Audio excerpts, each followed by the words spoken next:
In this video, I'm going to take you shopping with me in Woolies. We're going to get all the staples that we need for a week of eating gut friendly. First off, avocado. Stock up on some smaller ones. Avocados are good because you don't need to buy organic. They're part of the clean 15. I think it's 15. I don't really buy berries from here just because they're not organic. Berries are part of the dirty dozen. So the clean 15, dirty dozen, that's where like the clean 15's ones have the least amount of pesticides. The dirty dozen have the most, but we will get some organic frozen berries later. Got a couple lemons, couple limes. Again, these ones don't need to be organic either. Probably what, like just 2. It's gonna be good to put in your morning water if you want to. Can help with digestion. Obviously you can use it as dressing and stuff like that too. Kiwi fruit. Gold kiwi fruit, one of the goat fruits, super high in vitamin C, also low FODMAP, also helps with sleep, and also 2 of these has been shown to help with constipation. So one of the best fruit options you could get. Obviously, if you're eating the skin of things, generally you want to try and get organic. If you can't, don't worry about it. Just eat healthy food. Organic's like second tier, I guess, like level 2, but don't overthink it. All right, we'll get a bag of carrots too, because it's conveniently in a bag already.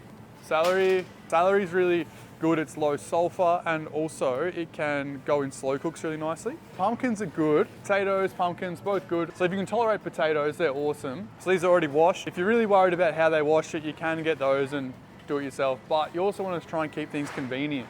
Don't stress too much. Go the washed, same price, which is pretty good. Potatoes are a good source of carbs. A lot of people won't be able to tolerate them very well. That's okay. You can try sweet potato or pumpkin instead, or even carrot. Really want to optimize like the prebiotic potential of them. You will. I just realized it doesn't matter how far away from the camera I am because I got the microphone. You can cook them, then cool them, heat them up again. That increases the resistant starch. Cheeses and all that stuff's fine. Sweet potatoes are also another really good option. There's a fair few recipes that we have that you can use them for. One of my absolute favorites is rocket. That'll help with digestion. It's also quite high in vitamin C. I'm not a big fan of getting these salad mixes in the bag though. There's a low risk of food poisoning, but also these are not organic leafy greens, so I wouldn't personally go for them. It's the only option you have. It's totally fine. If you've got to do that, go for it. But if you can get an organic one that's not in a plastic bag, that will be better. You obviously got to go to the most important section, which is the meat. Got some grass-fed burger patties. These don't look too good. Let's have a look at the ingredients. So 85% beef, seasoning. It's not too bad. It's definitely not too bad. The last ingredient's canola oil. Like that is grass-fed. That's kind of ready to go. It wouldn't be my first choice, but again, if you're shopping at Woolies, this is, you know, you got to make the most of what you have access to, right? And don't not get meat just because you can't get the best. So we've got some grass-fed steaks there. They would be totally fine. Let's see what else we got. You got grass-fed stir-fry beef. The meat doesn't have to be grass-fed either. If you're really trying to optimize everything, then, you know, I believe that Woolies might use Bovea on some of their meat. You're focusing on the minor, right? Like, you're majoring in the minor. Starting from kind of scratch, go just for the best quality food that you can. Don't overthink those little details. What you want to try and do is just gradually improve over time, yeah? If you're weighing up between like organic and grass-fed, I would personally go with grass-fed over organic. It's like, they're pretty similar, right? Because this is probably not grass finished, but this is just going to be fed organic grain as well. So it's a little bit better in that way, but it may be not as grass-fed as this one. You don't actually know how long they are because it doesn't say grass finished, so they both probably eat grain at some point to fatten them up at the end. So they're both fine. They're both pretty equal, honestly. One of the most important things, one of the big staples, is going to be the slow cooks, if we can find them, because that's going to be the best breakfast that you can do. So for example, we got a boneless, perfect lamb shoulder roast, yeah, on the bone. So when you slow cook it, you're going to get some of those kind of bone broth benefits from it. This is $17 a kilo, yeah, so it's super cheap compared to something like, you know, if you look at even like these lamb cutlets, for example, 55 bucks a kilo. So bang for your buck, you can't get better than this. You save a lot of money doing slow cooked meats, and if you start your day with it in the morning, you really are setting yourself up for a really good day. Lamb shoulders, lamb leg roasts, and also lamb shanks. Lamb shanks are awesome because single serve, ready to go. $14.50 a kilo, so that's pretty good. It doesn't say grass-fed, but I think most lamb in Australia is grass-fed. And again, majoring in the minor, don't worry about that. So they're really, really, really good options. Or otherwise, yeah, like the grass-fed beef mince. Got a good amount of fat in that, and this should just be a single ingredient, yeah? So 100% Australian grass-fed beef, really good option. So that would be the 2 main ones that I'd go for here, for sure. You could literally just do that for your meats and you'd be sweet. Another good one, doesn't have to be organic either, zucchini. Zucchini's low sulfur, low FODMAP, really well tolerated. Good way of like getting a bit of variety in there. Like, so you don't want to be cutting out veggies completely, you just kind of simplify it. There's so many ways you can do zucchini. Zucchini, carrot, celery, they're really good options. And then whatever else you can tolerate is also good, right? But if you can't tolerate it, just leave it for the start, is what I would do until you fix your gut to the point you can tolerate it. That looks like a bit of a trap. Yeah, it's a blend. So put that light color. So blend of refined and extra virgin. And it's actually 95% refined olive oil. But we do have this one here, which is 100%. Yeah, you gotta be, I'm always a little bit cautious of olive oils in the supermarket, but we'll find one later because olive oil is the #1 best fat for gut health, definitely. I was actually reading a study earlier where they found that the Mediterranean diet was actually more effective for reducing IBS symptoms than the standard recommendations like low FODMAP. So I thought that was cool because low FODMAP is super annoying, right? Like it's kind of technical and you're cutting out these different things, but Mediterranean diet, there's so much good research on that being health improving, and also it helped with the IBS symptoms just as much as a low FODMAP did. So Mediterranean style is awesome. I am biased because I do work with these guys, but you got a bone broth concentrate miso. Some people love this. This is my least favorite flavor, but it is really versatile. You're getting all the benefits of bone broth, plus you're getting like that miso, so you can make soups out of it. You can drink it by itself. You can cook with it. It's your best option, bone broth in Woolies. It's awesome that they have it. Good source of fats is actually the MCT oil. You could add this to like the super smoothie with like the berries and the whey, and you're getting some healthy fats there. Antimicrobial properties, great for brain function. This section here is actually cool. This is the health food section, so fair enough. Apple cider vinegar with the mother, really good for digestion. That's an awesome one to buy. Like if you are sensitive to FODMAP, like onion and garlic especially, that is a bacterial overgrowth problem in the gut, like SIBO. But there are some low FODMAP options here if you want to go with, like if you want to cook with them. This one is the good, like this is the straight coconut aminos, which is basically like soy sauce. Tastes a little bit different, but a similar style. That's good. Coconut oil is also good. We're going to focus mainly on olive oil, and then ghee and butter are great too, and then MCT and coconut oil. They're probably my 3 favorite fats. Tallow is great as well, but we don't want to go too crazy on the saturated fats. They are good, but you just don't want to go like through the roof with them. But they're very good, cooking stable as well. We're probably going to try and limit a lot of these seeds and nuts and stuff like that. I'm not saying any of these things are bad, right? I'm just saying like we're focusing on the biggest needle movers for gut health that are going to have the most benefit, that are going to be the least symptom driving, right? We're going to avoid all this shit for starters. I'm not saying they're bad, just like we're going to try and limit the processed food. This is a really good coffee. I don't think it tastes the absolute best, but it is actually wood-fired and organic coffee. So it's specialty coffee as well, so it's assessed. It's probably not going to have many mycotoxins, like mold. So yeah, that's solid. The only thing with the supermarket coffees is they can sit on the shelf a while and they're not as fresh. So that's one downside, but if you're not too fussy, any organic specialty style coffee is going to be a good option. The other thing that I want you to go crazy on is teas. Like if you can get like an organic tea, especially things like, the pucker is good because I've actually looked into these, they don't have microplastics in the bag. Loose leaf's even better, but this is actually still perfect. Peppermint tea is very soothing. Chamomile tea is amazing for like calming and also has benefits around reducing inflammation in the gut. Green tea is another amazing one. Look, I don't want to overwhelm you. Nearly all teas are good, but the best ones, ginger, peppermint, green, chamomile. That would be my top 4. So I do want to kind of reduce the nuts and the seeds and that kind of stuff, but almond butter, if we can find an organic almond butter, almonds are a bit heavily sprayed in pesticides basically, yeah? So that's why I try not to go too crazy on them unless they're organic, but almonds are a great source of vitamin E and magnesium. Oh yeah, almond butter. Look, if there is no organic option, don't stress it. And you enjoy it, it's a really good swap for things like peanut butter, for example. This is going to be quite high in mold and also lectins, which can cause a bit of inflammation in the gut. I am a fan of good quality dairy, but I do find that some people don't respond that well to just dairy milk. I'll show you some options for cow's milk in a second, but if you can't do that, next best option will be the Nutty Bruce, which is, I'll show you as well, which is refrigerated, so it's not ultra heat treated.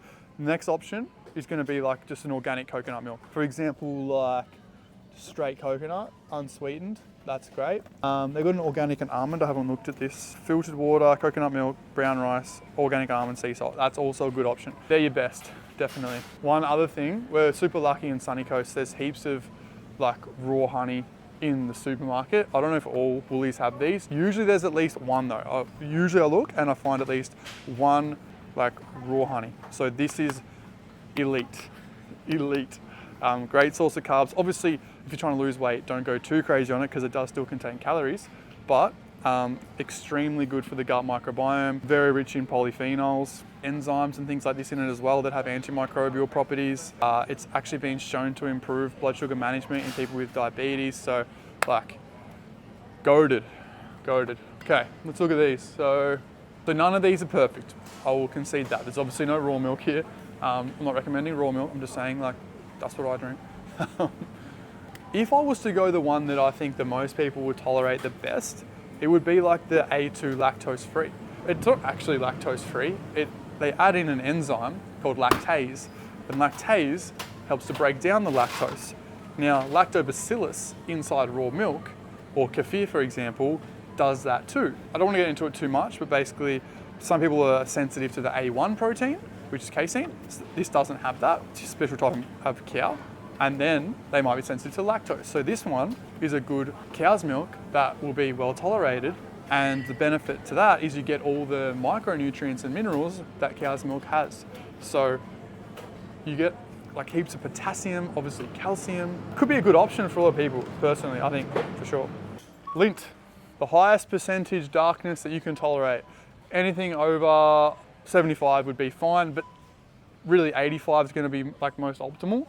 I find 85 is a comfortable level. Don't worry about the metals, like the lead and the cadmium. All chocolate's gonna have that because it comes from the ground. That was blown out of proportion. So yeah, 85, I'll get an 85 and a 90. And I know 95 is too dark, but lint is so good, so accessible too. Coconut water. So coconut water is like our natural electrolyte, right? So we're gonna try and get in potassium from coconut water. Potatoes are a good source of potassium too, so is milk. And most people don't get enough potassium. Now, Cocoa Coast is amazing. Coconut oil, definitely. So cheap too for like how much you're getting. So that's a good cost-effective option. Otherwise, and ghee is also quite good. It's a good start, right? It's not perfect because it's probably not the best quality form, but like best quality brand, sat on the shelf for a while, but it is a good option. But let's just keep it super simple. Best ones is gonna be coconut oil, butter, like I said, ghee, duck fat's all right. Olive oil though is ideally the highest priority. I want to get ones that have literally come from Italy. 100% Italian extra virgin olive oil, beautiful. Australian's fine too. After you open it, it starts to oxidize. So if you can get smaller bottles and just go through them, then they will be less likely to oxidize. I'm not going to get too technical with that, but that's generally the problem with these oils. So that looks really good. The other one that I actually really like is this one. So this is $7 for 250 mils. This is $8 for 250 mils. This is Australian extra virgin olive oil. The cool thing about this is it actually lists the amount of vitamin E and polyphenols. That's another good option. Another one I just remembered is if you can't tolerate garlic, which a lot of people can't because of the FODMAPs, you can still go with this because it's just the juice of the garlic because you give it the flavor, but it doesn't contain the actual fiber of the garlic, which is what causes the gases. So a good way to get the flavor without the FODMAPs. But if you can tolerate garlic, awesome. I also just saw, like you got the mingle sauces. These are pretty solid, right? Like the ingredients in these are pretty good. Actually sweetened with thalmatin, which is a type of fruit, similar to monk fruit. And you've also got these ones, the Good Sauce Co. How cool is this? Again, I don't know if everyone has these because Sunny Coast is pretty ahead on the food side of things, but that's also good ingredients. Water, apple cider vinegar, aminos, garlic, chili, monk fruit, sea salt, a little bit of tapioca, ginger. Beautiful. Quick note. Do not fall for this shit. Look in the big letters, monk fruit, and then look in how big the erythritol is. So monk fruit's a really good quality sweetener that actually has health benefits. And erythritol isn't too bad either, but you would think this is gonna be mainly monk fruit, right? Look on the back, 99% erythritol and 1% monk fruit. The reason they do this is because monk fruit is very, very sweet. So if this was, and it is expensive too. So it makes it kind of a similar one-to-one replacement for sugar, but it may as well just say erythritol on it, right? But that wouldn't sell. So I'm not against erythritol, but it is a sugar alcohol. So that means that it's not digested, so it does ferment, and that can exacerbate bacterial overgrowths like SIBO if you already have that, and then therefore symptoms as well like bloating and gas. Hazelnuts are also a good option, similar to almonds that I said before, very high in vitamin E as well. Macadamias are also quite good. Probably limit the seeds. Seeds would be in the yellow section, right? So they're kind of like, they're not really gonna be amazing. They do have health benefits, but they're just probably not like perfectly tolerated. And I wouldn't say that they're the foundation of food. The foundation is obviously animal source proteins. My challenge to you, the goal, the challenge for your overall health, gut health, mental health, especially heart health, 300 grams of fatty fish a week. All right, so that is 2 to 3 of these. How many grams is this? 120 grams, but I believe that it'll be a bit less. I'm not sure if that's the actual weight of the fish. So you got extra virgin olive oil, and then you got the sardines, and it's omega-3 fatty acids, particularly DHA, which is why it trumps fish oil so well, as well as in a food matrix, so it actually is transported into the parts of the body that you want it to be better. 2, if you can, 3 of these a week will be incredible, and that's why I'm not really going to recommend fish oil, cod liver oil supplementation. I'm just going to say eat a few of these a week. I don't care if you don't like it, try it. You can do this. Alternative to sardines, mackerel. Mackerel is a bit more palatable, I think. Problem is finding it. So this is going to be, this is in olive oil actually. Yeah, it's just straight olive oil. So it's not extra virgin, but it is good enough. Could also go like in the brine, mackerel in brine, and then add your own olive oil into it.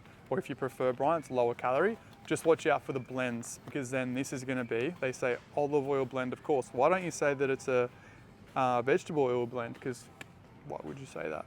30%. So you don't actually know what the breakdown is. Orange juice is also a good option, but obviously calorie wise, but yeah, just straight oranges. I like the nudie personally. Pulp or pulp free. Let me know in the comments what you prefer. I prefer pulp free personally. Now cheese is actually a good one, especially if you can't tolerate milk very well. You can go things like Greek yogurt or halloumi, for example, and get a lot of the same benefits. Yeah, this one's actually got goat, cow, and sheep milk halloumi. Goat and sheep dairy is naturally A1 free. Good fatty acid profile, vitamin A as well. Egg wise, buy the best quality eggs you can afford. Pasture raised is not on here. Pasture raised is number 1. Then you got organic. So you got pasture raised, then you got organic free range, then you got free range, then you got cash. Just get the best you can afford, because obviously the price does differ quite drastically. Now let's just quickly compare. These are obviously the best ones here. I usually get these. Extra large. We've got an organic and we've got a pasture raised. And interestingly enough, the organic's the more expensive one. Proudly roaming.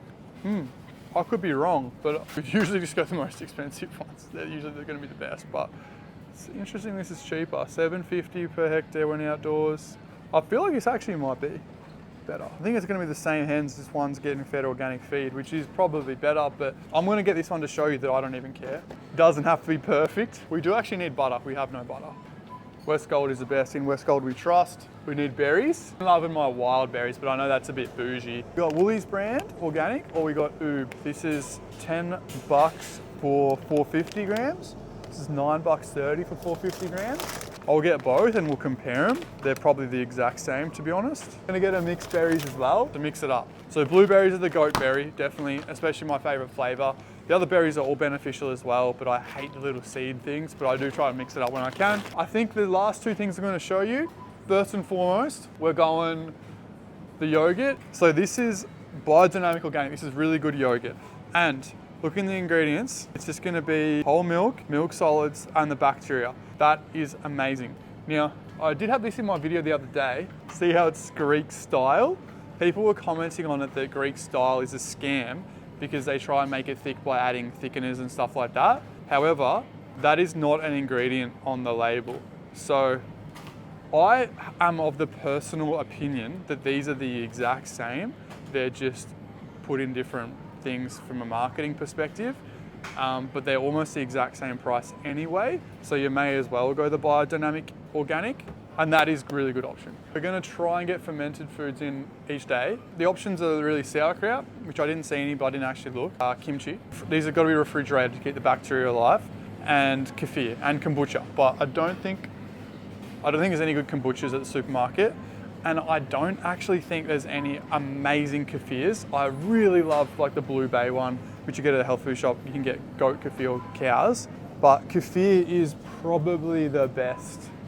I think is the ultimate fermented food, but sauerkraut's good too. I eat both a little bit each day. Whole milk, live cultures, beautiful. What's this? Probiotic yogurt, 50 billion. So that's not too bad. We got whole milk, live cultures, and probiotics, lactase enzyme. So we will get this because that's quite clean. But yeah, that seems fine to me. Maybe someone will correct me first time I bought it, but wanted to find a kefir that you guys, which kefir is just fermented milk, that would be a good option for people who shop at Woolworths, for example. $150. I don't think that's too bad, really. But obviously we don't have the meat in that, really. We don't have a lot of things in there, but. All right, all done. $150 in total. To be fair though, that wasn't a proper shop because I didn't get a lot of the meat. I didn't get, sardines because I've got heaps of them at home. There's a few things we already had at home, but I got a decent amount. That's probably going to be a lot of things and a lot of those things were bonus as well. The purpose of that video is just basically show you that you can pretty much do your whole shopping at Woolworths. Now, I don't generally recommend it because I really do like to support smaller businesses. I like to support local farmers, go to farmers markets, but I understand that it's not possible for everyone. You might not have access to it. It's a bit more time out of your week. It's convenient. If you can do those things, shop at health food shops, shop at local grocers, shop at farmers markets, go direct to the farmer, things like that, even online, they're all great options. If you got to shop at Woolies, don't stress. You can see that you can do it all if you just have enough knowledge and you don't stress too much over little things. Good luck, don't overthink it. See you in the next one.